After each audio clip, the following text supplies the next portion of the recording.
अमल है जब भी अमली नहीं, अमली प्रमाण प्रत्यक्ष हो कि अमल है जब भी अमली नहीं, अमली प्रमाण प्रत्यक्ष हो कि जब से सृष्टि का सृजन हुआ तब से ये कुदरती रचना है, वो अमल अमली ही रचना है कि जब से सृष्टि का सृजन हुआ तब से सूर्य चंद्र पवन पानी धरती माता जो भी सृष्टि जगत पे जो कुछ भी रचना है वो पवित्र, यानी एक बार बीज का निर्माण कर दिया तो इसको दूसरी बार बीज बनाना नहीं पड़ा, एक बार रचना कर दिए तो इसकी रचना चालू है,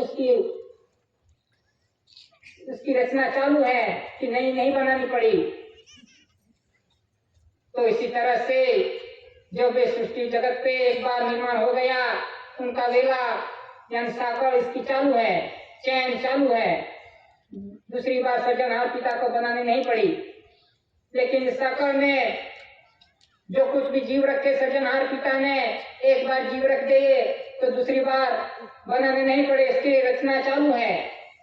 तो इसमें कोई फेरफार नहीं हुआ, अमल अमली चालू है। लेकिन ये मनुष्य इतना होशियार है कि ये कुदरती रचना में जो एक बार बीज रख दिया तो इस बीज का भी मनुष्य ने आज हाइब्रिड बना दिया कि जो कुदरत ने सृजनहार पिता ने जो बीज रखा था पवित्र बीज, वो बीज भी मनुष्य का कम पड़ा तो उसको भी हाइब्रिड बना दिया। तो इसी तरह से जो कुदरत की रचना थी, इस रचना को जो भी बीज थे उसको खंडित कर दिया,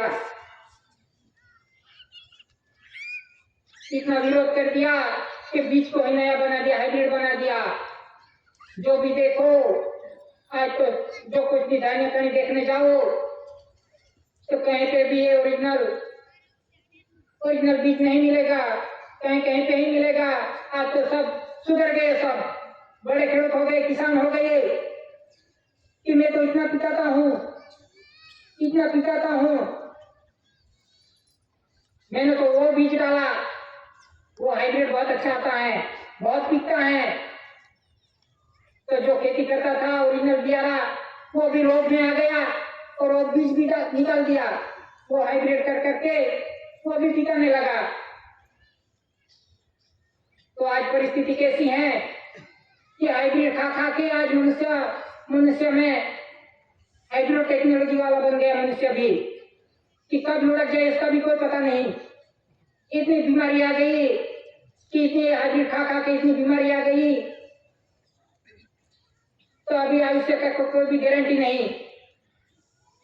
तो ये कुदरत का विरोध करके ये सब कुछ किया है, ये कुदरत का विरोध ये मनुष्य नहीं किया है।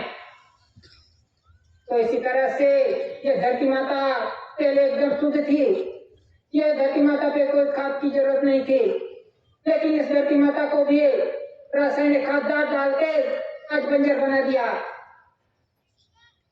ये बंजर किसने बनाया? ये जिसे होशियार प्राणी कहा जाता है वो मनुष्य को, वही होशियारी में ये सब कुछ बिगाड़ के बैठा है, आज कुदरत का आज बंजर बना दिया।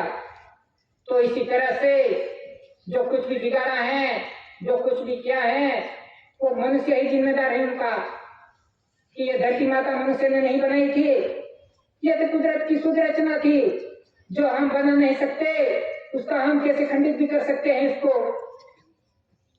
तो ये मनुष्य कैसा है, किसमें शामिल किया जाए मनुष्य को? श्रेष्ठ मनुष्य अवतार में शामिल किया जाए किसमें?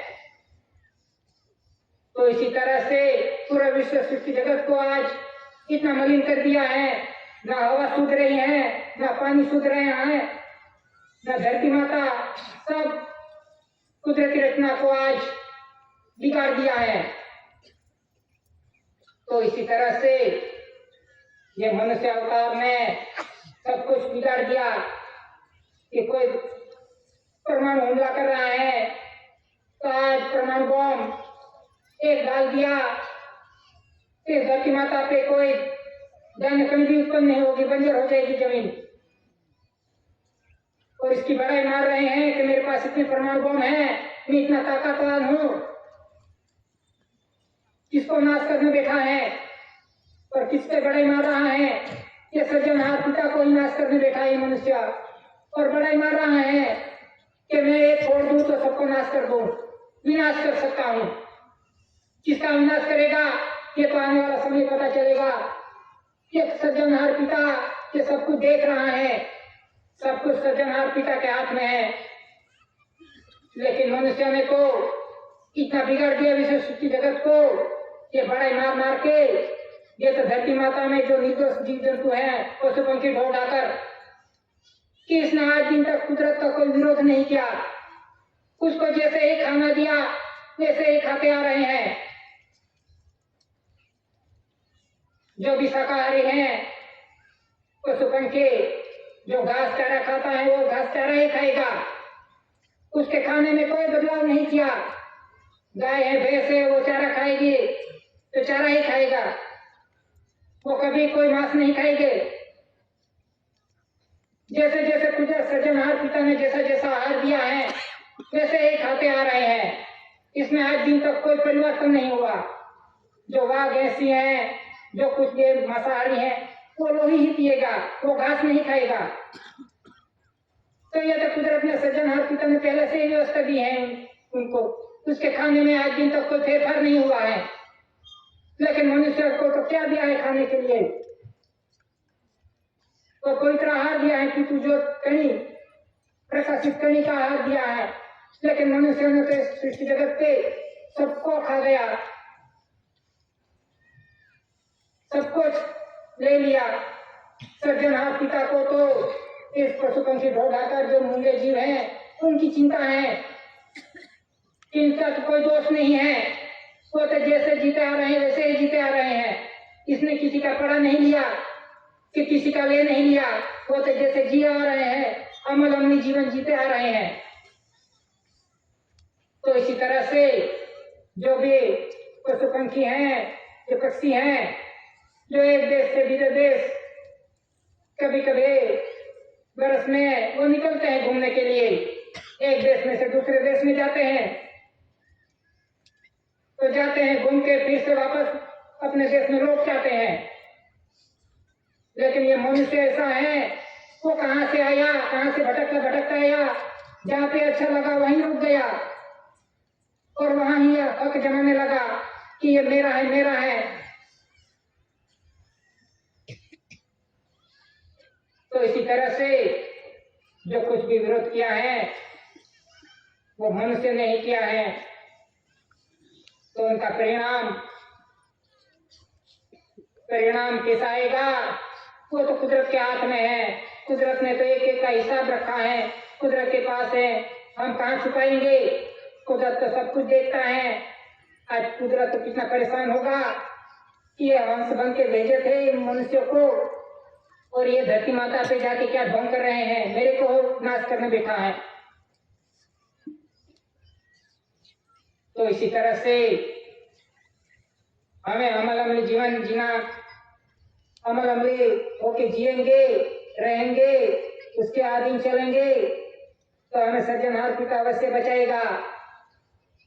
तो इसी तरह से हमें ये कुदरती व्यवहार देख के, नॉन जुडिशियल व्यवहार देख के, जो कुछ भी डॉक्यूमेंट्स है कुदरती नॉन जुडिशियल डॉक्यूमेंट्स, इनका अभ्यास करके हम चलेंगे, कुदरत की प्रार्थना करेंगे तो कुदरत अवश्य हमको बचाएगा।